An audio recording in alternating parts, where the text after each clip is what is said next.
Very good evening to all of you guys. Very good evening नहीं, very good morning. कैसे हैं आप सब लोग? कैसी चल रही है आपकी पढ़ाई? क्या आप लोगों ने प्रीवियस सेशंस को देखा, रिवीजन किया आप लोगों ने? देखिए, क्वेश्चन आता है कि सर ये बताइए कि कैसे पढ़ें, है ना? क्योंकि पढ़ते हैं भूल जाते हैं, पढ़ते हैं भूल जाते हैं। तो ऐसा कौन सा तरीका है जो बेस्ट है? पहली बार जब आप किसी भी वीडियो को देखते हैं तो आपको लगता है कि हार्डली 50% 40% समझ में आया। जब आप दोबारा वीडियोस को देखते हैं तो एक्चुअली में आपको चीजें काफी हद तक समझ में आती हैं। जब पीडीएफ की मदद से आप रिवाइज करते हैं तब जाकर फाइनलाइज होता है, तब एक्चुअली में आप लोग उसको इंप्लीमेंट कर पाते हैं।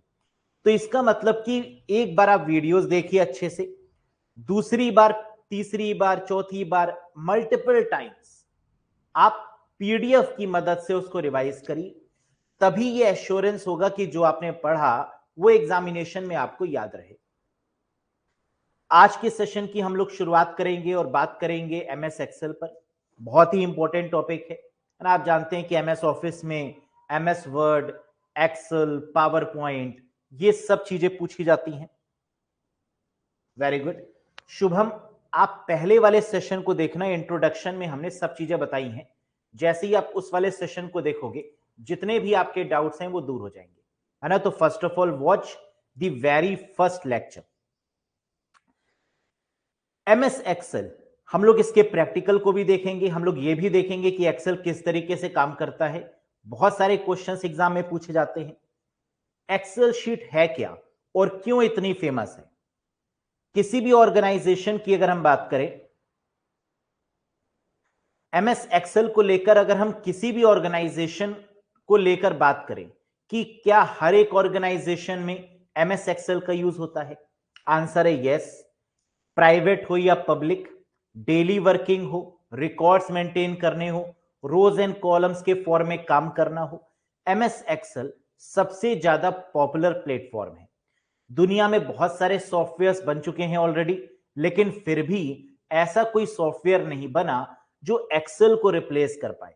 और माइक्रोसॉफ्ट तो इन सब चीजों में बहुत आगे है, एमएस एक्सेल। तो आइए हम लोग आज के सेशन में इसी पर डिटेल में चर्चा करते हैं, एक एक पॉइंट पर। देखिएगा गाइस, सबसे पहले अगर एमएस एक्सेल की बात करें और पुराने वाले प्लेटफॉर्म्स की बात करें तो कुछ इस तरीके से दिखता था एमएस एक्सेल। जहां पर सबसे ऊपर एक आपको बार दिख रही है वो टाइटल बार है। जैसे एमएस वर्ड में सबसे ऊपर वाली बार टाइटल बार होती है, यहां पर भी सबसे ऊपर वाली बार टाइटल बार है। टाइटल बार में क्या क्या गिवन है? जिस नाम से हम फाइल को सेव करते हैं वो नाम गिवन होता है, या फिर बाय डिफॉल्ट नाम अगर आप यहां पर देखें तो बुक वन के नाम से शो हो रहा है। इसका मतलब कि अगर आप फाइल का नाम कुछ भी नहीं रखते तो ये फाइल का नाम आपको क्या शो होगा? बुक वन होगा। इसके बाद अगर आप देखें तो यहां पर मिनिमाइज, मैक्सिमाइज और क्लोज करने का ऑप्शन भी गिवन है, जिसको रीस्टोर भी कई बार बोला जाता है कि मिनिमाइज करना, रीस्टोर करना और क्लोज करना। टाइटल बार के नीचे जो बार दी हुई है वो है आपकी मेन्यू बार, जिसमें बहुत सारे कमांड्स हैं, जैसे file, edit, view, insert, format, tools, data, window और हेल्प, है ना? ऐसे बहुत सारे कमांड्स हैं। फिर हम देख रहे हैं कि इसके नीचे अगेन टूल बार गिवन है ना? सबसे ऊपर टाइटल बार, फिर उसके नीचे मेन्यू बार, मेन्यू बार के नीचे टूल्स बार। टूल बार के नीचे अगर हम देखें तो एक फॉर्मूला बार भी गिवन है, और फॉर्मूला बार के लेफ्ट हैंड साइड में अगर हम देखें तो नेम बॉक्स के नाम से एक डिब्बा भी गिवन है। बहुत बढ़िया। फॉर्मूला बार क्या होता है? जब भी हम एमएस एक्सेल में किसी भी सेल में कोई भी फॉर्मूला लगाते हैं, वो फॉर्मूला जहां पर डिस्प्ले होता है उसे बोलते हैं फॉर्मूला बार। किसी भी फॉर्मूले को लगाए जाने पर अगर हमें कोई बदलाव करना है तो हम फॉर्मूला बार से भी एडिट कर सकते हैं, या फिर इंडिविजुअल सेल में जाकर भी हम उस पार्टिकुलर फॉर्मूले को एडिट यानी बदल सकते हैं। नेम बॉक्स क्या होता है? बहुत बार पूछा गया question, what is name box? किसी भी सेल के एड्रेस को शो करने के लिए नेम बॉक्स का यूज किया जाता है।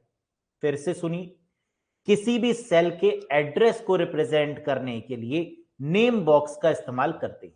सेल के एड्रेस का मतलब, जैसे अगर हमने पहली सेल को सिलेक्ट किया तो पहली सेल का मतलब कि पहली रो और पहली कॉलम। हमेशा एक्सेल शीट में कॉलम को पहले लिखते हैं और रो को बाद में लिखते हैं। कॉलम को अल्फाबेट से रिप्रेजेंट करते हैं और रोज को नंबर से रिप्रेजेंट करते हैं। तो पहली सेल को जैसे ही हमने सिलेक्ट किया तो यहां पर क्या आ गया, A1, B1, दूसरे पे जाएंगे इधर B1, C1, D1, E1, है ना। तो इस तरीके से हमारी सेल्स सिलेक्ट होती जाएंगी। नीचे की तरफ जाएंगे तो A1, A2, A3, A4, B1, B2, B3, B4। तो ये सब क्या है, हमारे सेल के एड्रेस हैं। लेकिन सेल की दो चीजें होती हैं, ध्यान रखिएगा। There are two things in a cell. एक तो सेल का एड्रेस होता है और दूसरा सेल का कंटेंट होता है। सेल के एड्रेस का मतलब क्या है कि जब हम किसी भी सेल पे क्लिक करते हैं तो उसका एड्रेस नेम बॉक्स में शो होता है। और दूसरा सेल का कंटेंट, जो भी हम सेल के अंदर लिखते हैं उसे बोलते हैं सेल का कंटेंट। समझ में आया? सेल के एड्रेस का मतलब कि वो सेल कौन सी है, किस रो और किस कॉलम से मिलके बन रही है, वो है सेल का एड्रेस जो नेम बॉक्स में जा रहा है। और दूसरा है सेल का कंटेंट, जो भी हम सेल के अंदर रखते हैं उसे सेल का कंटेंट बोलते हैं। Very good. अब यहां पर आपको एक चीज और भी दिखाई दे रही है कि ABCDEF जितने भी अल्फाबेट्स हैं इनको कॉलम्स कहा जा रहा है, और जितने भी नंबर्स हैं 1 2 3 4 5 6 इनको रोज कहा जा रहा है। तो इसका मतलब एक्सेल शीट कॉलम्स और रोज के कॉम्बिनेशन से ही मिलके बन रही है। और अभी मैंने आपको क्या बताया कि एक्सेल में पहले कॉलम को लिखते हैं फिर रो को लिखते हैं। देखो यही तो है A1। A1 का मतलब पहले कॉलम फिर रो। अब यहां पर एक चीज दी हुई है, वर्कशीट विंडो, जिसे वर्कशीट एरिया भी बोलते हैं या जिसे शीट भी बोलते हैं। एक MS एक्सेल में बहुत सारी शीट्स गिवन होती हैं। There are so many sheets given in the MS Excel. जैसे आप नीचे देखिए, शीट 1, शीट 2, शीट 3। अगर आप और भी शीट्स को ऐड करना चाहें तो और भी शीट्स को आप लगातार ऐड कर सकते हैं। लेकिन अगर आप यहां पर देखें तो जब हम एक्सेल शीट को ओपन करते हैं तो पुराने वाले वर्जन में 3 शीट अपने आप दिखाई देती थी। लेकिन अगर नए वाले वर्जन की बात करें तो अब आपको सिर्फ एक शीट दिखाई देती है बाय डिफॉल्ट। तो इसका मतलब एग्जामिनेशन के पॉइंट ऑफ व्यू से ये चीज बहुत इंपॉर्टेंट बन चुकी है कि पुराने वाले वर्जन में कितनी शीट्स बाय डिफॉल्ट हैं और नए वाले वर्जन में कितनी शीट्स बाय डिफॉल्ट हैं। तो पुराने वाले वर्जन में 3 शीट्स आपको दिख रही हैं बाय डिफॉल्ट, और नए वाले वर्जन की अगर बात करें तो इसमें कितनी है, 1 sheet by default. Very good. अब ये नया वाला वर्जन कौन सा है जिसमें एक शीट आपको बाय डिफॉल्ट दिखेगी? वो है आखिरी के 3 वर्जन। आखिरी के 3 मतलब 2016, 2019 और 2021। अभी हम आगे डिस्कस करेंगे डिटेल में, लेकिन अभी आप कहानी के तरीके से इसको सुनते रहिए। 2016, 2019 और 2021 ये ऐसे 3 वर्जन हैं जिसमें बाय डिफॉल्ट एक शीट है। और 2019 से पहले जितने भी वर्जन हैं उन सब में बाय डिफॉल्ट कितनी है, 3 शीट्स। क्या ये बात समझ में आई? Very good. आगे बढ़ते हैं। तो हमने देखा टूल बार किसको बोलते हैं, जहां पर बहुत सारे टूल्स लगे होते हैं, ये टूल बार है। नेम बॉक्स समझ में आ गया, फॉर्मूला बार समझ में आ गया। वर्कशीट विंडो क्या है, कई सारी शीट्स होती हैं। अब एक क्वेश्चन और भी उठता है कि सर ये बताइए कि मैक्सिमम कितनी शीट को ऐड किया जा सकता है? कोई लिमिट नहीं है, हम जितनी चाहें उतनी शीट्स को ऐड कर सकते हैं। Sheet 1, sheet 2, sheet 3, sheet 4, sheet 5, ऐसी बहुत सारी शीट्स को ऐड किया जा सकता है जिसकी कोई भी लिमिट नहीं है। लेकिन फिर भी जितनी रैम है, जितनी मेमोरी है, उसके अकॉर्डिंग ही हम शीट को ऐड कर सकते हैं। अगर मेमोरी आपकी फुल हो गई तो उससे ज्यादा हम शीट्स ऐड नहीं कर पाएंगे। तो इसका मतलब शीट ऐड करने की कोई लिमिट नहीं है। Very good. अब यहां पर अगर हम देखें तो शीट के कॉम्बिनेशन को क्या बोलते हैं? शीट 1, शीट 2, शीट 3, इन शीट्स के कॉम्बिनेशन को ही एक्सेल बोला जाता है। तो या फिर आप इनको वर्क बुक भी बोल सकते हैं। एमएस एक्सेल का दूसरा नाम है वर्क बुक। अगर एग्जाम में क्वेश्चन पूछा जाए कि एमएस एक्सेल को किस नाम से जाना जाता है, तो आंसर होगा इसे वर्क बुक भी बोलते हैं। इसे वर्क बुक क्यों बोलते हैं? क्योंकि इसके अंदर कई सारी वर्कशीट आती है। There are so many worksheets, that's why it is called workbook. इसका मतलब कि वर्कशीट किसका? वर्कशीट के कलेक्शन से क्या बनता है? इन कई सारी शीट्स के कलेक्शन से क्या बनता है? तो आंसर है वर्कबुक बनती है, और वर्कबुक को ही एक्सेल के नाम से जाना जाता है। Very good. अब यहां पर क्या कुछ और भी है जो हमें जानना रह गया है? बिल्कुल। ऑफिस असिस्टेंट, हेल्प के लिए असिस्टेंट का मतलब होता है मदद करने वाला। तो ऑफिस असिस्टेंट मतलब जो एमएस ऑफिस के प्लेटफॉर्म में हेल्प आपकी करे, जिसके बोला जाता है ऑफिस असिस्टेंट। जैसे ही आप F1 प्रेस करते हैं और F1 का यूज होता है हेल्प के लिए, तो ऑफिस असिस्टेंट आ जाता है जो आपको मदद करेगा कुछ चीजों में, है ना। वैसे बहुत हेल्प तो वो नहीं करता, लेकिन हाँ फिर भी बहुत हद तक काम जरूर सॉल्व करता है। नेविगेशन बटन्स क्या होते हैं?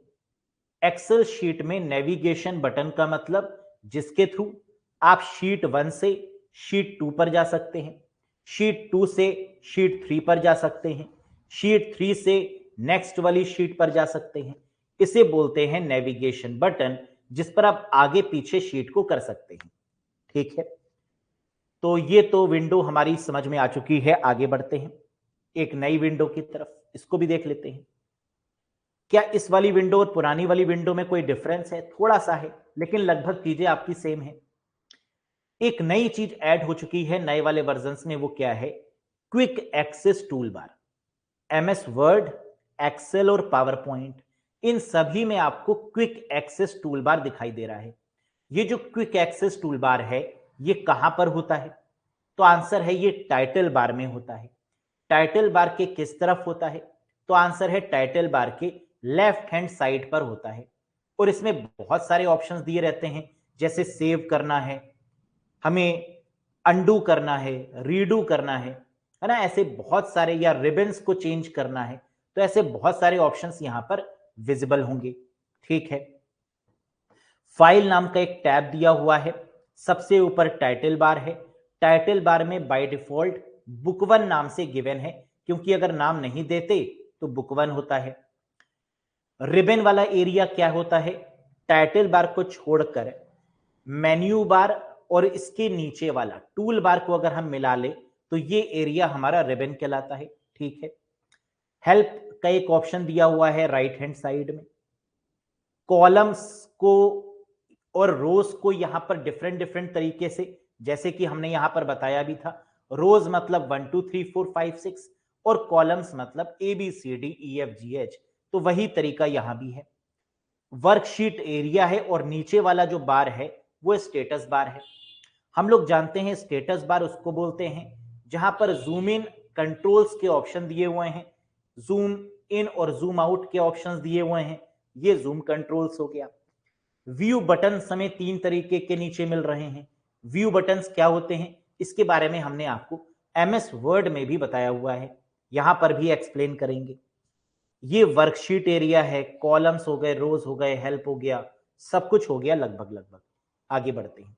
अब आइए यहां से हम लोग समझने की कोशिश करते हैं। इससे पहले कि हम लोग समझना शुरू करें, एक बार प्रैक्टिकल भी एक्सेल शीट को ओपन करके देख लेते हैं। तो चलिए,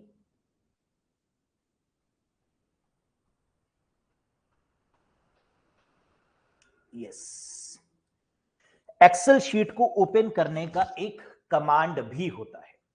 जैसे हम लोगों ने विन वर्ड के केस में देखा था, एमएस वर्ड के केस में देखा था कि वहां पर हम जब एमएस वर्ड को ओपन कर रहे थे, तो उसके लिए हम लोग लिख रहे थे winword.exe। यहां पर भी एक कमांड है, और वो क्या है? सिर्फ एक्सेल लिख देते हैं। जैसे ही हम एक्सेल लिखेंगे और एंटर करेंगे, हमारे सामने एक्सेल शीट ओपन हो जाएगी। है ना, हियर इट इज गाइस, और हमने इसको ओपन कर लिया। अब एक्सेल शीट को अगर आप देख पा रहे हो तो इसका नाम दिया हुआ है बुक 1, है ना, here it is, this is called book 1। यहां पर आपको क्या क्या चीजें मिल रही हैं, एक फाइल मिल रहा है, फाइल पे जाएंगे तो बहुत सारे ऑप्शंस हैं। इंसर्ट होम दिख रहा है ऑप्शन, होम पर आपको क्या क्या दिख रहा है, फॉन्ट चेंज करने का option, numbers, style, cells, editing जैसे कुछ ऑप्शंस दिख रहे हैं। इंसर्ट पे जाएंगे तो आप क्या क्या इंसर्ट करना चाहते हैं, आप पाइवेट टेबल लगाना चाहते हैं, आप पिक्चर्स इंसर्ट करना चाहते हैं, आप टेबल्स को इंसर्ट करना चाहते हैं, ये कर सकते हैं। अलग अलग तरीके की शेप्स को कर सकते हैं। स्मार्ट आर्ट का ऑप्शन दिया हुआ है, ये भी लगा सकते हैं। यानी जो भी आप इंसर्ट करना चाहते हैं वो यहां पर आपको चीजें मिल रही हैं। फिर पेज का लेआउट गिवन है, ये जरा ध्यान रखिएगा, पेज लेआउट में होता है आपका ओरिएंटेशन, कि आप पोर्ट्रेट करना चाहते हैं, आप लैंडस्केप करना चाहते हैं, ये भी आप सेट कर सकते हैं।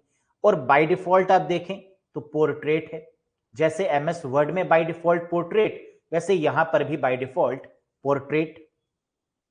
मार्जिन को सेट कर सकते हैं, थीम्स का ऑप्शन यहां पर दिया हुआ है, आप अलग अलग तरीके से अलग अलग डिजाइन की अपनी थीम्स को आप चूज कर सकते हैं पेज लेआउट में जाकर। फिर फॉर्मूले का ऑप्शन दिया गया है, जहां पर आप देखेंगे कि अलग अलग तरीके के फॉर्मूलेस को आप यहां से ऐड कर सकते हैं डायरेक्ट। डेटा का ऑप्शन दिया हुआ है, जिसपे जाके आप डेटा यानी डेटाबेस को बना सकते हैं और डेटाबेस को इंपोर्ट या एक्सपोर्ट भी कर सकते हैं। रिव्यू का ऑप्शन दिया हुआ है, रिव्यू के ऑप्शन में हमेशा स्पेलिंग चेक करने का ऑप्शन होता है, जिसकी शॉर्टकट की F7 होती है। ये बात हम लोग एमएस वर्ड में भी डिस्कस कर चुके हैं। थेसोरस का ऑप्शन यहां पर भी आपको देखने को मिलेगा, जो एंटोनिम और सिनोनिम को दिखाएगा। फिर यहां पर न्यू कमेंट अगर ऐड करना है सेल में, तो सेल में हम कमेंट भी ऐड कर सकते हैं, है ना, न्यू कमेंट की मदद से। ये भी रिव्यू में दिया हुआ है।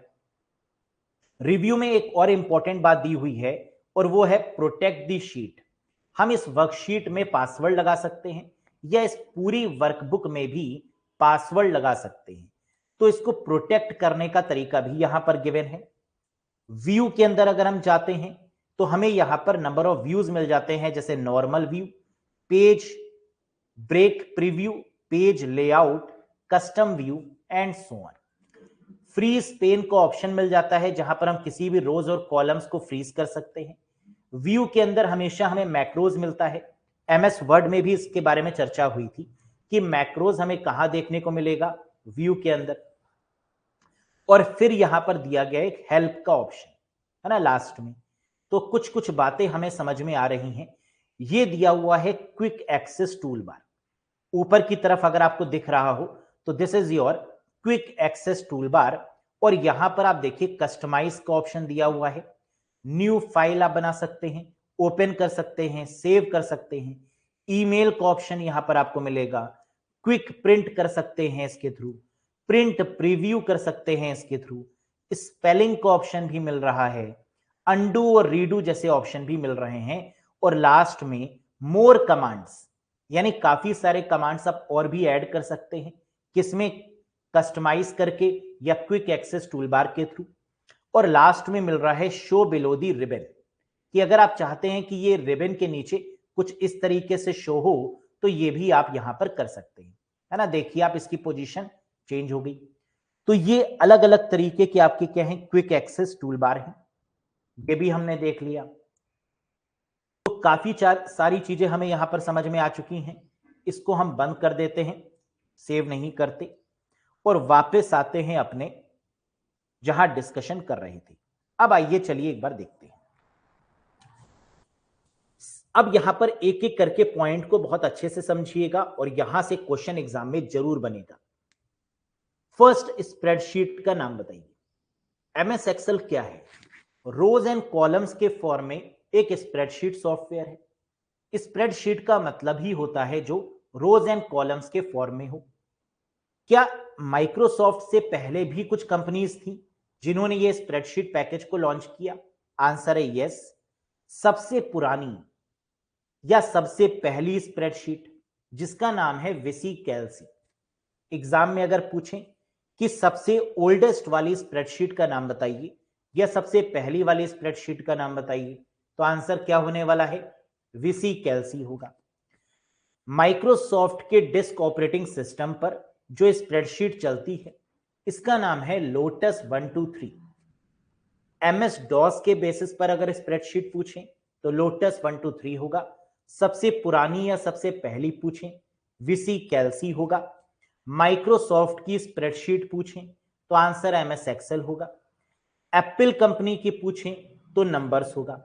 जैसे एप्पल कंपनी का जो एमएस वर्ड जैसा प्लेटफॉर्म है जिसे हम वर्ड प्रोसेसिंग बोलते हैं वो पेजेस है, और एक्सेल की बात करें तो इसकी जगह पर एप्पल कंपनी का जो प्रोडक्ट है वो नंबर्स है। गूगल के द्वारा डेवलप किया गया जो स्प्रेडशीट है उसका नाम है गूगल शीट। क्या है गाइस? गूगल के द्वारा डेवलप किया गया गूगल शीट। और लिब्रा ऑफिस जो फ्री ऑफ कॉस्ट प्रोवाइड करता है प्लेटफॉर्म, कोई चार्जेस नहीं लेता। लिब्रा ऑफिस openoffice.org ये इसकी वेबसाइट है, और इसकी जो एक्सेल शीट है उसे बोला जाता है कैल्सी। इसकी जो स्प्रेडशीट है इसे बोला जाता है कैल्सी।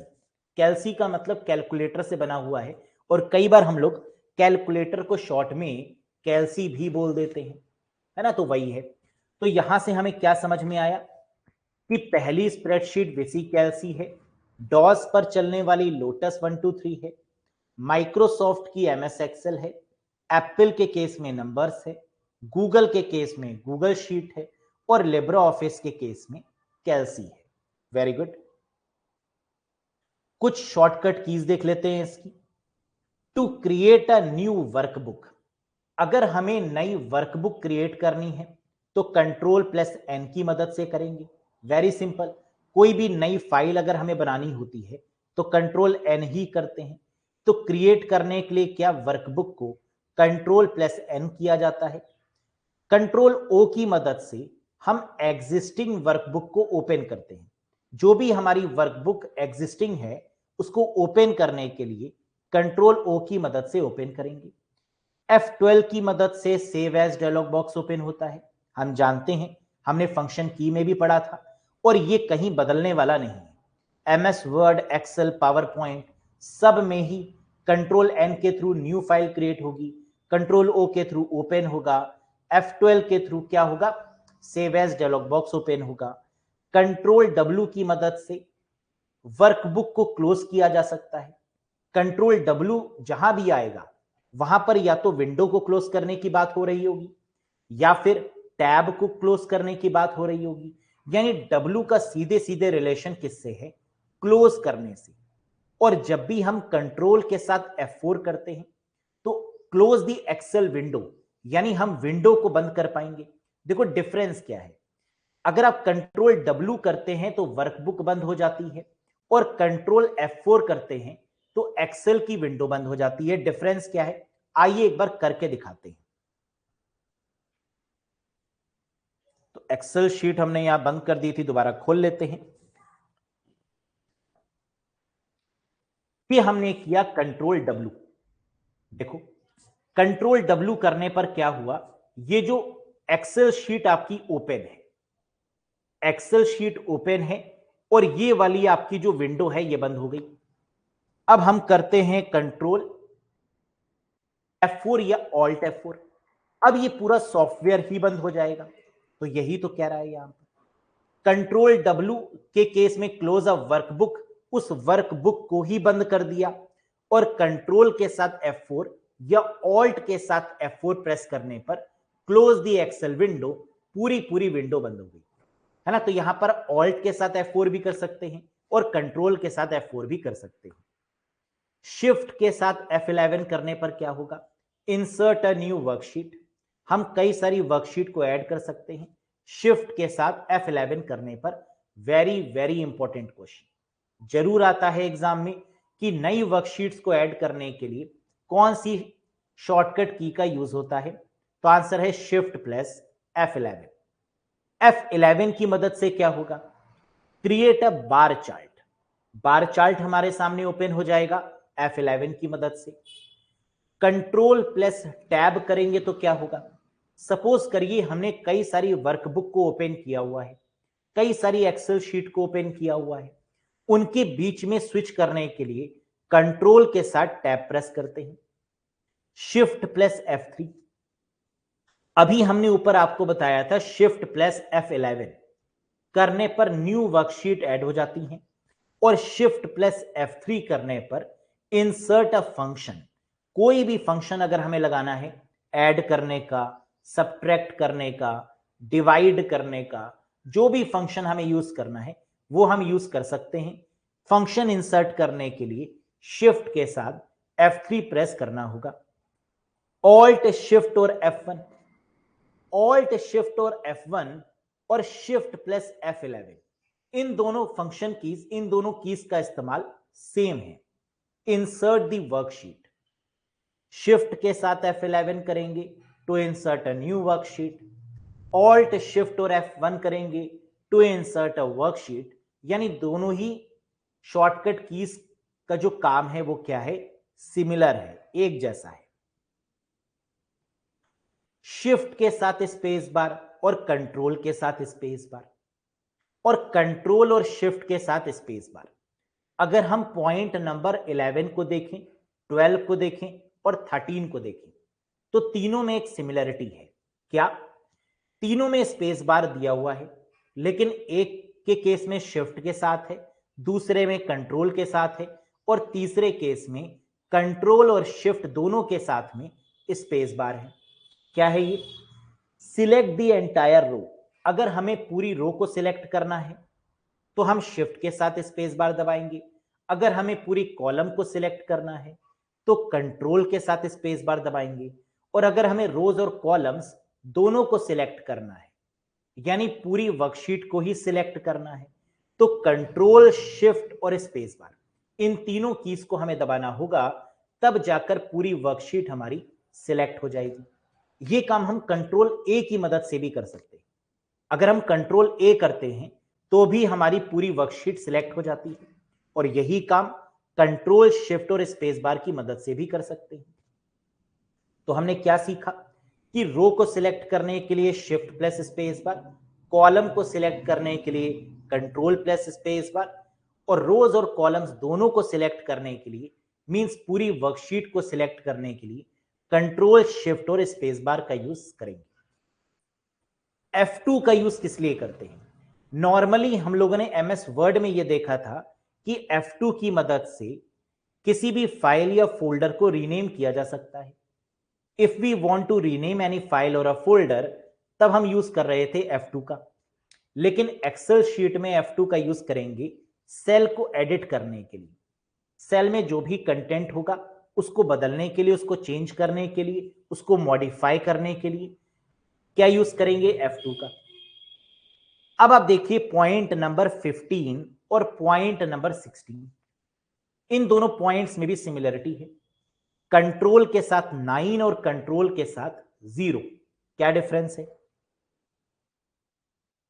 कंट्रोल प्लस 9 की मदद से हम एक सिलेक्टेड रो को हाइड कर सकते हैं, और कंट्रोल प्लस 0 की मदद से हम हाइड कर सकते हैं सिलेक्टेड कॉलम्स को।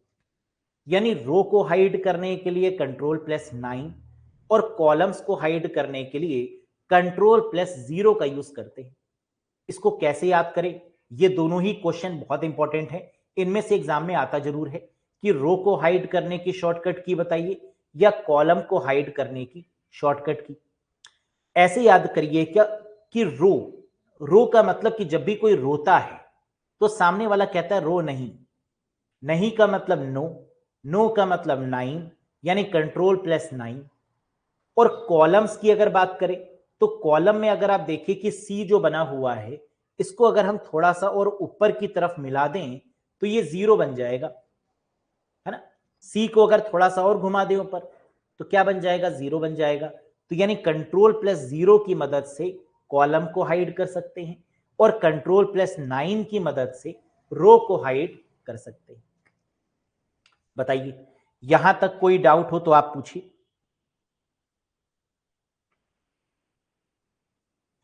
समझ में आ गया गाइस?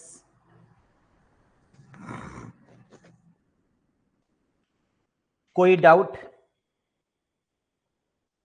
आसान है, बस मल्टीपल टाइम्स आपको रिवाइज करना है, आपको ये सब चीजें याद हो जाएंगी, है ना। ये कुछ भी टफ नहीं है, इसमें से काफी सारी चीजें तो वही हैं जो आपने एमएस वर्ड में यूज की थी, है ना, जैसे control N, control O, F12, control W, control F4, alt F4।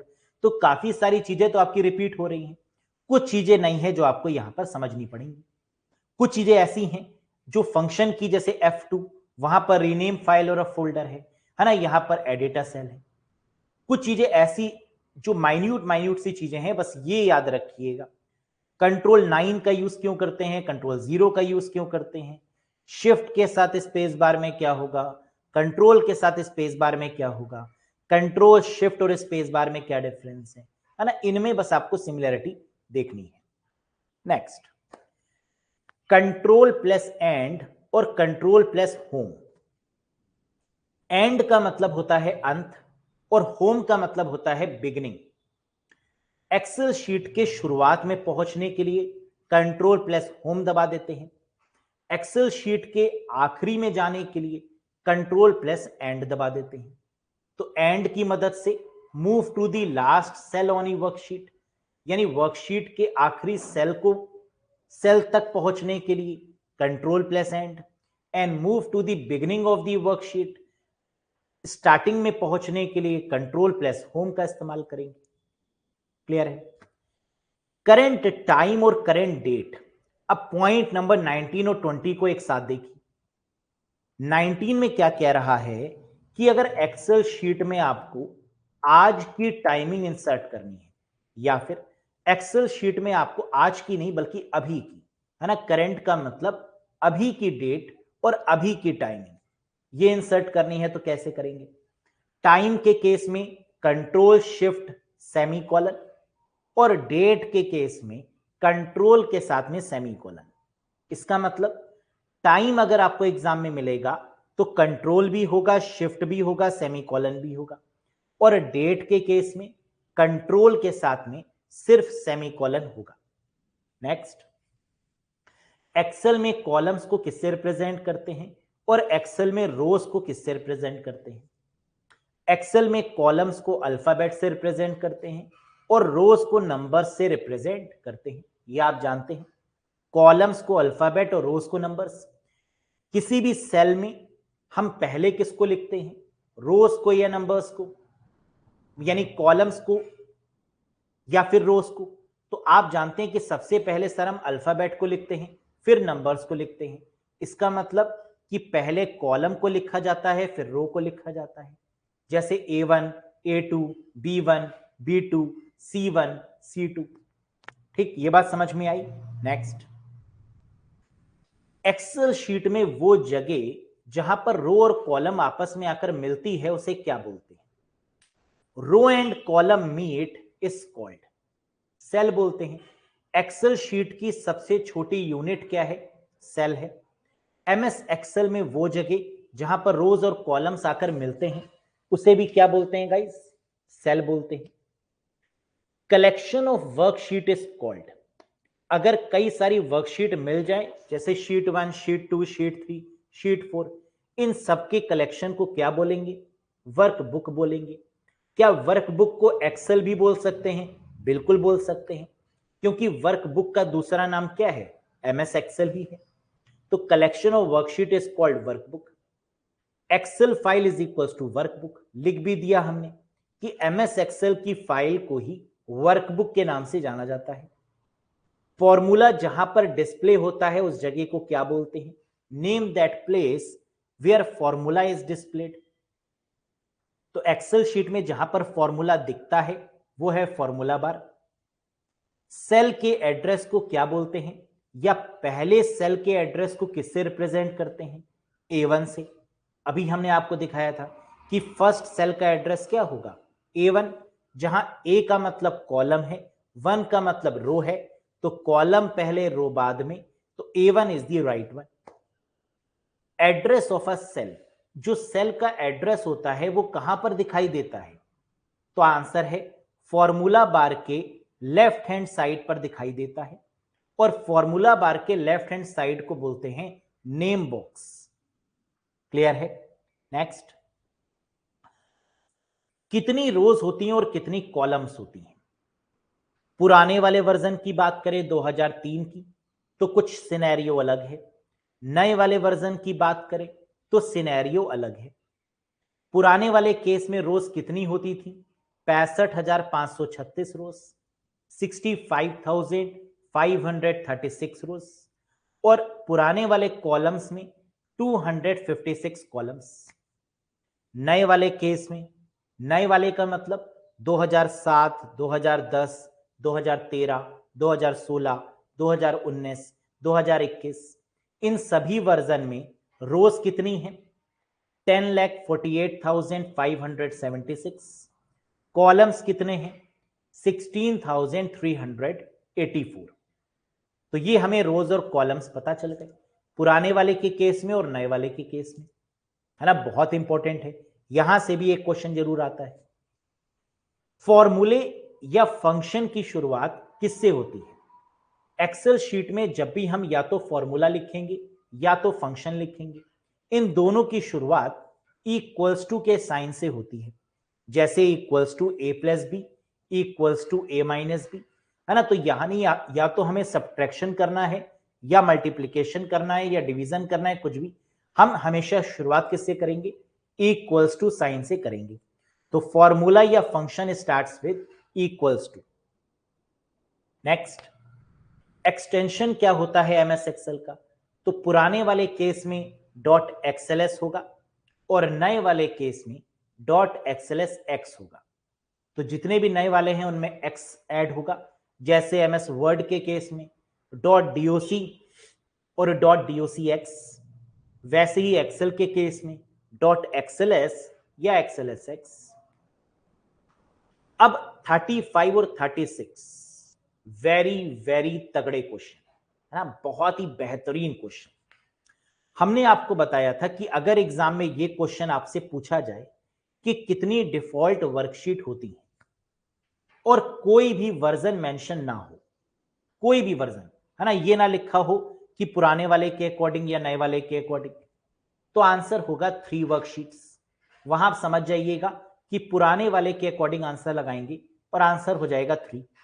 लेकिन अगर वर्जन मेंशन कर दिया कि ये बताइए कि 2013, 2010 इनमें कितनी थी, तो आंसर हो जाएगा 3। तो यहां पर पुराने वाले जो वर्जन है उनको 2013 तक लिया गया है 3, और बाय डिफॉल्ट वर्कशीट 1, 16, 19 और 21।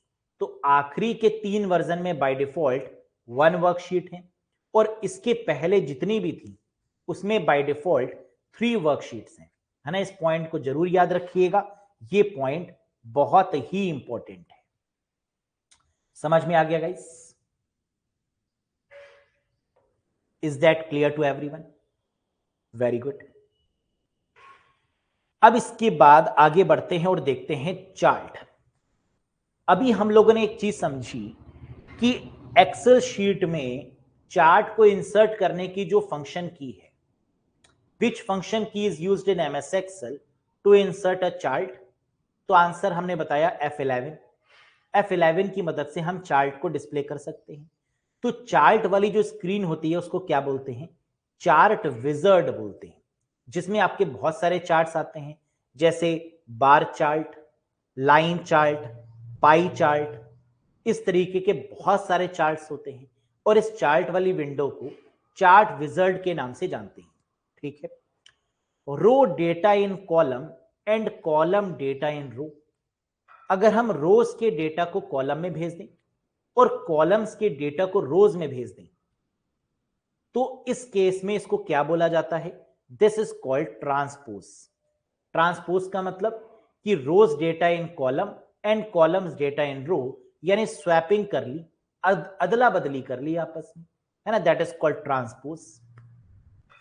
कमेंट, अभी हमने आपको थोड़ी देर पहले बताया भी था कि एक्सेल शीट में हम कमेंट भी ऐड कर सकते हैं हर एक सेल के साथ में, और यहां पर कमेंट को क्या बोला जाता है? सेल टिप बोला जाता है। हर एक सेल के टिप ऐड करने का मतलब कि हम सेल में कमेंट ऐड कर रहे हैं। तो अगर क्वेश्चन में सेल टिप गिवन हो तो कमेंट हो जाएगा आंसर, अगर कमेंट गिवन हो क्वेश्चन में तो आंसर हो जाएगा सेल टिप। इसका मतलब सेल टिप को ही कमेंट बोलते हैं और कमेंट को ही सेल टिप बोला जाता है। कॉनकैटिनेशन, कॉनकैटिनेट का मतलब होता है ऐड करना, जोड़ना। एमएस एक्सेल में जोड़ने के लिए, कॉनकैटिनेट करने के लिए किस फॉर्मूले का यूज होता है या किस सिंबल का यूज होता है? आंसर है एम्परसैंड। एंड सिंबल का इस्तेमाल किया जाता है कॉनकैटिनेट करने के लिए या जोड़ने के लिए। रिमाइंडर, एक्सेल शीट में रिमाइंडर के लिए कौन सा फंक्शन यूज होता है? फंक्शन क्या होता है? फंक्शन को हमेशा दो ब्रैकेट से दिखाया जाता है, एक ओपनिंग ब्रैकेट और एक क्लोज ब्रैकेट। तो आप देखिए यहां पर मॉड लिखा गया है और मॉड के आगे ब्रैकेट को ओपन भी किया गया और क्लोज भी किया गया। जहां भी ब्रैकेट को ओपन या क्लोज किया जाएगा उसे फंक्शन बोलेंगे। तो एक्सेल शीट में रिमाइंडर को किससे शो किया जाता है? मॉड्यूलस से, और मॉड्यूलस को शॉर्ट में क्या बोलते हैं? मॉड बोलते हैं, है ना, याद रखिएगा, इसको इंपॉर्टेंट है। नेक्स्ट, एक सेल के अंदर कितने कैरेक्टर्स लिखे जा सकते हैं? एक सेल है, उसके अंदर अगर हम लिखना चाहें तो मैक्सिमम कितने कैरेक्टर्स को लिख सकते हैं? आंसर है 32767। इतने कैरेक्टर्स को लिखा जा सकता है एक सेल के अंदर। ठीक, minimum zoom percentage, maximum zoom percentage और बाय डिफॉल्ट जूम परसेंटेज। जैसे हम लोगों ने एमएस वर्ड में डिस्कस किया था कि मिनिमम कितना होता है 10, बाय डिफॉल्ट कितना होता है 100, और एमएस वर्ड में बाय डिफॉल्ट मैक्सिमम कितना था 500। लेकिन यहां पर मिनिमम और डिफॉल्ट तो सेम है, जो एमएस वर्ड में था 10 और 100, लेकिन मैक्सिमम का केस बदल चुका है। एमएस वर्ड में मैक्सिमम था 500, लेकिन यहां पर है 400%। तो याद रखिएगा मिनिमम हमेशा 10 होगा, बाय डिफॉल्ट हमेशा 100 होगा, लेकिन मैक्सिमम के केस में एमएस वर्ड में 500, एक्सेल में 400 और पावर पॉइंट में भी सेम 10, 400, 100। ये तीनों चीजें आपके पावर पॉइंट में भी सेम रहती हैं। इसका मतलब सिर्फ एमएस वर्ड में जो जूम परसेंटेज है वो 400 की बजाय 500 हो जाता है, बाकी सब चीजें सेम है। Maximum sheet added, MS Excel में मैक्सिमम कितनी शीट को ऐड किया जा सकता है? कोई लिमिट नहीं है, नो लिमिट। लेकिन फिर भी as per the size of memory, depend करता है कितनी मेमोरी है कंप्यूटर में, तो जितनी मेमोरी है उतनी शीट्स को हम ऐड कर सकते हैं। Chart will you use to compare the performance of two employees, दो एम्प्लॉयज की परफॉर्मेंस को अगर कंपेयर करना है तो कौन सा चार्ट इस्तेमाल किया जाता है? अगेन बहुत बार पूछा गया क्वेश्चन। ऐसे तो कोई भी कर सकते हैं, लाइन चार्ट भी इस्तेमाल कर सकते हैं, लेकिन मैक्सिमम केस में अगर हमें किसी भी इंप्लॉइज के बीच में अगर कोई भी कंपैरिजन करना है तो हम जो परफॉर्मेंस चार्ट यूज करेंगे वो है पाई चार्ट। तो chart will you use to compare the performance of two employees? Pie chart. Next, which function in Excel check whether a condition is true और not?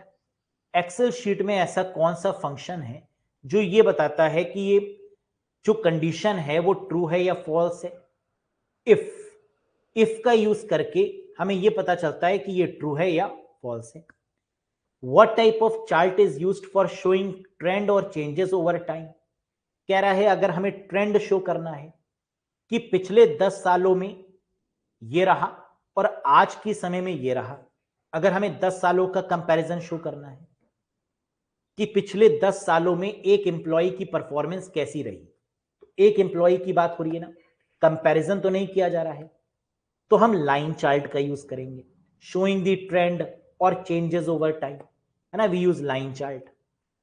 In Excel which one denoted a range from B1 through E5? अगर Excel sheet में कभी भी range की बात की जाएगी तो हमेशा रेंज को किससे डिनोट करते हैं? कॉलन से। यानी B1 to E5।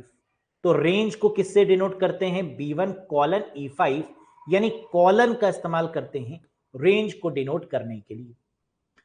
Free online version of MS Excel is known as, MS Excel वैसे तो पेड है, लेकिन इसका फ्री ऑनलाइन वेब वर्जन भी अवेलेबल है, जिसे एक्सेल फॉर दी वेब के नाम से जाना जाता है। तो याद रखिएगा कि एक्सेल का जो फ्री ऑनलाइन वर्जन है that is called Excel for the web. Next, यहां तक चीजें समझ में आई। इन्हीं पर बेस्ड एग्जाम में आपको एज इट इज क्वेश्चन मिलेंगे, है ना। अभी हम लोग एमसीक्यूज पर बात करेंगे सेशन के बाद में, जब जैसे ये पॉइंट्स कवर हो जाएंगे, है ना, फिर हमारे एमसीक्यूज ही स्टार्ट होंगे। तो आप देखेंगे कि अगर इन पॉइंट्स को हमने अच्छे से समझ लिया तो एमसीक्यूज तो सिर्फ खिलौना है हमारे लिए, उड़ा देंगे क्वेश्चंस को बहुत बढ़िया तरीके से। इन पॉइंट्स को समझना बेसिकली बहुत जरूरी है, right.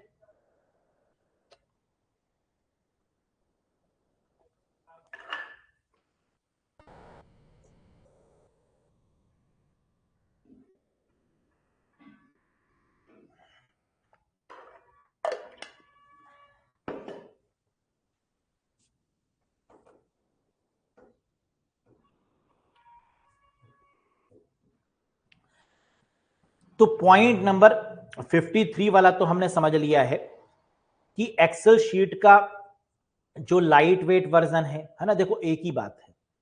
Free online version of MS Excel is known as Excel for the web, या free lightweight version of MS Excel is available as part of the Office on the web is called the Excel for the web.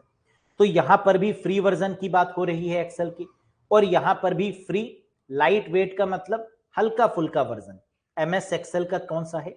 Excel for the web है, ठीक है। A file that contain one or more worksheet to organize data is known as workbook. Excel की file को हमेशा क्या बोलते हैं? Workbook बोलते हैं। तो एक्सेल शीट में कहीं भी अगर हमें फाइल दिख जाएगा तो आंसर क्या लगा देंगे? वर्कबुक लगा देंगे। और यहां पर कह भी रहा है कि फाइल दैट कंटेन वन और मोर वर्कशीट, तो वर्कशीट के कॉम्बिनेशन को भी क्या बोलते हैं? वर्कबुक बोलते हैं। In MS Excel spreadsheet, rows are labeled as, और in MS Excel spreadsheet, columns are labeled as। Excel sheet में रोज को किससे शो करते हैं और कॉलम्स को किससे शो करते हैं? तो रोज को नंबर से शो किया जाता है, कॉलम्स को अल्फाबेट से शो किया जाता है, हम जानते हैं। तो रोज के लिए 1 2 3 4 5 6, और कॉलम्स के लिए ABCDEFGH एंड सो ऑन, है ना। Next, in MS Excel spreadsheet, cells are labeled as। Excel sheet में सेल को कैसे लेबल किया जाता है? A1 पहली सेल, B1, C1, D1, इस तरीके से। The dash feature of MS Excel quickly complete a series of data। Excel sheet में जैसे ही हम लिखना शुरू करते हैं, कुछ सजेशन हमें दे देती है एक्सेल शीट। इन सजेशंस को बोला जाता है ऑटोफिल। क्या बोला जाता है guys? This is called autofill. जैसे ही हमने कोई फॉर्मूला लगाने की कोशिश करी, एक्सेल शीट ने हमें खुद सजेस्ट कर दिए कई सारे फॉर्मूला, जिसको हम ऑटोफिल कर सकते हैं, है ना। ऑटोफिल का इस्तेमाल गूगल में भी किया जाता है। जैसे अगर आपने गूगल में सर्च किया हो व्हाट इज करके, तो आप देखते हैं लिस्ट में कई सारी चीजें गूगल हमें ऑटोमेटिकली सजेस्ट कर देता है, और अगर उसमें से हमें कोई चूज करना है तो हम क्लिक करके उसको चूज कर लेते हैं। As simple, this is called auto fill. What type of charts can Excel produce? कह रहा है ये बताइए कि एक्सेल शीट में कितने तरीके के चार्ट्स लगाए जा सकते हैं? बहुत सारे लगाए जा सकते हैं। There are so many charts which can be inserted in MS Excel. लेकिन बेसिक चार्ट्स की अगर हम बात करते हैं तो आंसर होगा BPL। BPL below poverty line? ना ना, बार chart, pie chart, line chart. यानी ये तीन तरीके के बेसिक चार्ट्स हैं जो एक्सेल सपोर्ट करता है। वैसे तो बहुत सारे हैं, लेकिन बेसिक कितने हैं? 3। BPL, bar chart, pie chart, line chart. Very good. Next, VLOOKUP function is used to, कह रहा है एक्सेल शीट में दो तरीके के फंक्शन और भी होते हैं, जिसे बोला जाता है VLOOKUP या फिर HLOOKUP। VLOOKUP का मतलब होता है वर्टिकल लुकअप और HLOOKUP का मतलब होता है हॉरिजॉन्टल लुकअप, जिसका इस्तेमाल किया जाता है रिलेटेड रिकॉर्ड्स को फाइंड करने के लिए, एक ही तरीके के रिकॉर्ड्स को फेच करने के लिए, रिट्रीव करने के लिए या फाइंड करने के लिए VLOOKUP या HLOOKUP का यूज होता है। वर्टिकली फाइंड कर रहे हैं तो VLOOKUP, हॉरिजॉन्टल वे में फाइंड कर रहे हैं तो HLOOKUP का यूज करेंगे। समझ में आया? Very good. अब एक क्वेश्चन प्रैक्टिस के तौर पर आपके सामने दिया हुआ है, जरा इस क्वेश्चन को पढ़िए और मुझे बताइए कि आपको क्या लगता है इस क्वेश्चन का सही जवाब। देखिए, what is the address of a cell at 13th row and 19th column in MS Excel worksheet. किसी MS एक्सेल वर्कशीट में 13वीं पंक्ति और 19वें स्तंभ की सेल का एड्रेस क्या होगा? बहुत सिंपल। हमने आपको बताया था कि शुरुआत हमेशा कॉलम से करते हैं और एंड हमेशा रो से करते हैं, तो पहले कॉलम आएगा फिर रो आएगा। इसका मतलब आंसर होगा 19, 13। 19 और 13, लेकिन कॉलम्स को हम लोग तो अल्फाबेट से रिप्रेजेंट करते हैं, तो इसका मतलब कि 19 की जगह पर हम क्या लिख सकते हैं? S लिख सकते हैं, और 13 की जगह पर 13 लिख सकते हैं। So the correct answer is S13। Very good. समझ में आ गया कैसे किया हमने? 19 को हमने अल्फाबेट में कन्वर्ट किया, तो इसकी प्लेस वैल्यू क्या है? S इज इक्वल्स टू 19, और 13 रो, तो S13, that is the answer. Very good. Current date और टाइम, करेंट डेट और टाइम, अभी हम लोगों ने समझते हुए एक बात समझी थी क्या, कि अगर हमें अभी की डेट और अभी की टाइम एक्सेल शीट में लगानी है, करेंट डेट तो कंट्रोल के साथ में सेमीकोलन, टाइम के केस में कंट्रोल शिफ्ट और सेमीकोलन, और करेंट डेट और टाइम अगर ये दोनों एक साथ हमें इंसर्ट करना है तो control semicolon press space control shift semicolon, यानी ऊपर वाला हम एज इट इज उतार देंगे, है ना। दोनों का कॉम्बिनेशन कर दिया हमने स्पेस के साथ में। तो अगर हमें डेट और टाइम दोनों हमें एंटर करना है तो क्या करेंगे? पहले डेट के लिए कंट्रोल के साथ में सेमीकोलन, फिर स्पेस देंगे, और टाइम के लिए कंट्रोल शिफ्ट और सेमीकोलन देंगे। इसका मतलब कि अगर एग्जाम में करंट डेट पूछते हैं, करंट टाइम पूछते हैं, करंट डेट और टाइम दोनों पूछते हैं, तो बहुत आसानी से हम इसकी शॉर्टकट की को बता सकते हैं। लेकिन अगर एग्जाम में शॉर्टकट की ना पूछ के फंक्शन पूछ लिया कि करंट डेट के लिए कौन सा फंक्शन यूज होता है और करंट टाइम के लिए कौन सा फंक्शन यूज होता है, इस तरीके से अगर क्वेश्चन पूछ लिया तो क्या करेंगे? फंक्शन को हमने आपको अभी बताया है कि फंक्शन को स्मॉल ब्रैकेट ओपन और स्मॉल ब्रैकेट क्लोज, है ना, इसी से शो करते हैं।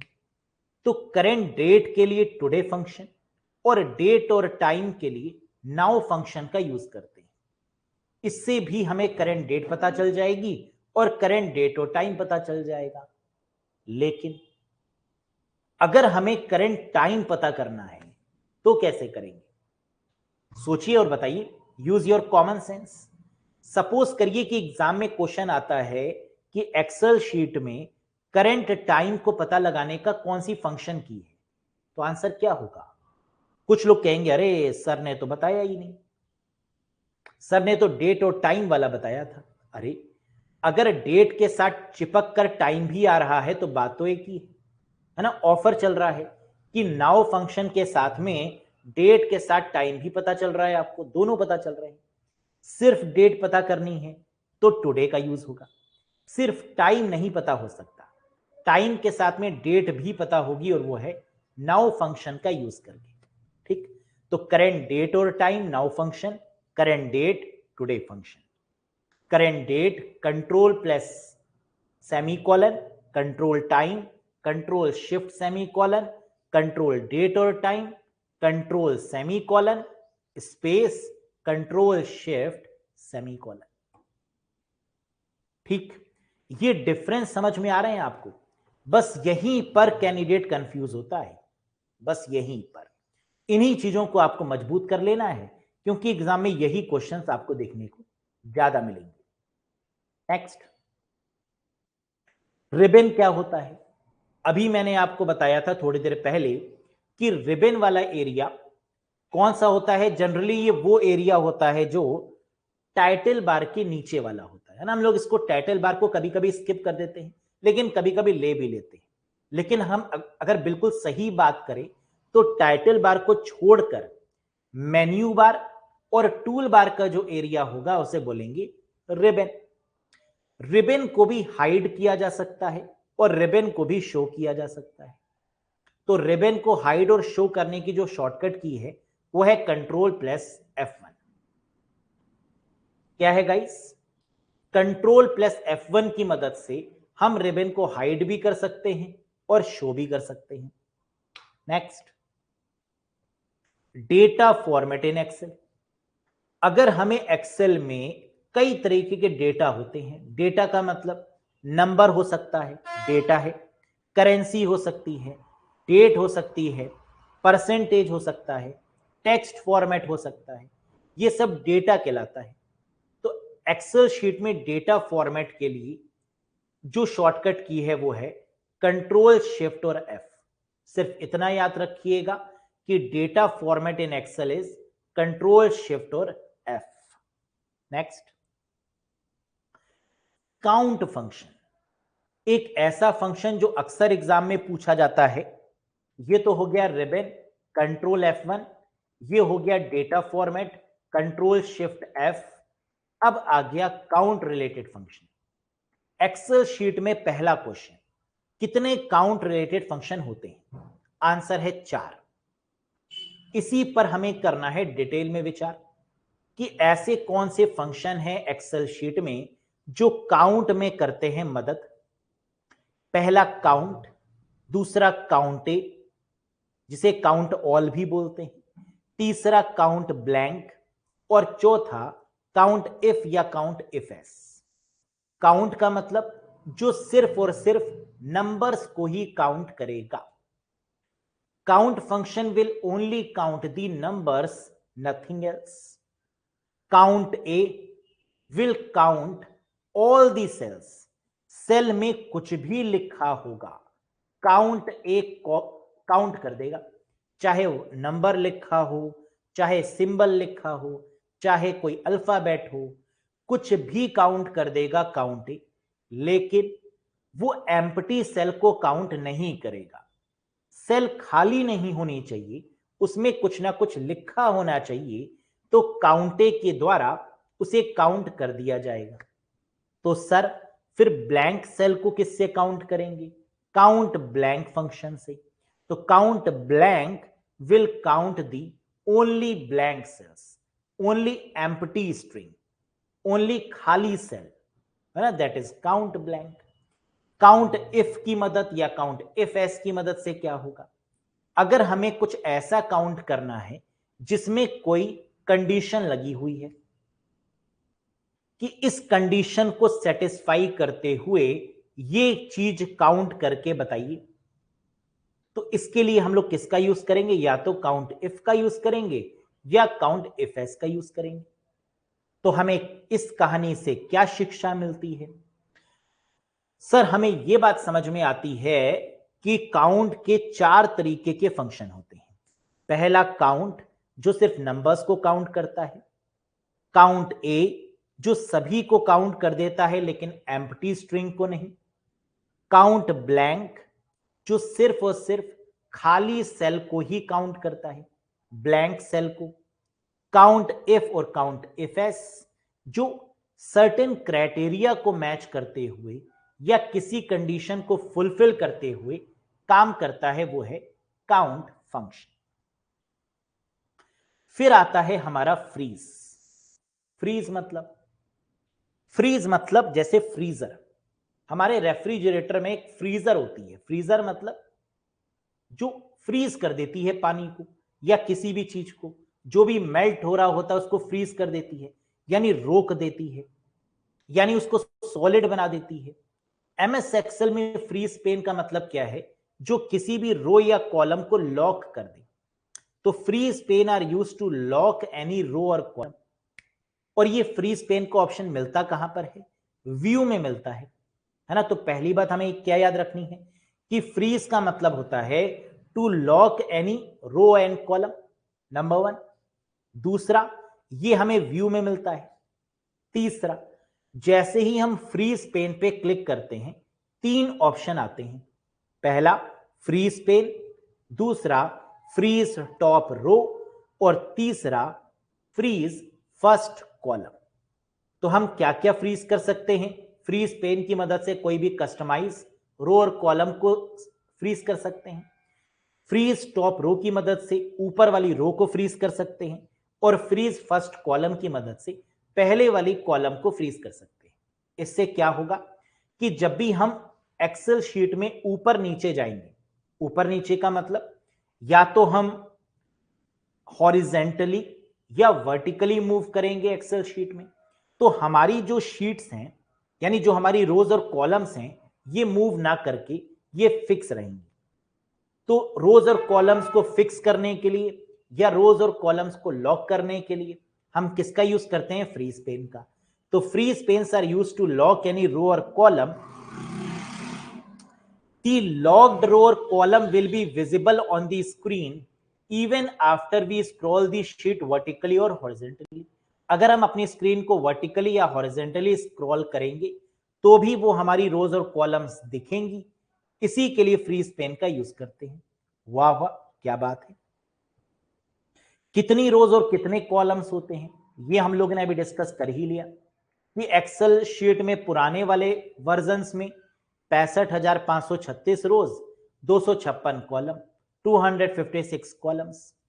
नए वाले वर्जन में सब में एक जैसा रहेगा, 10,48,576 रोज और 16,384 कॉलम्स।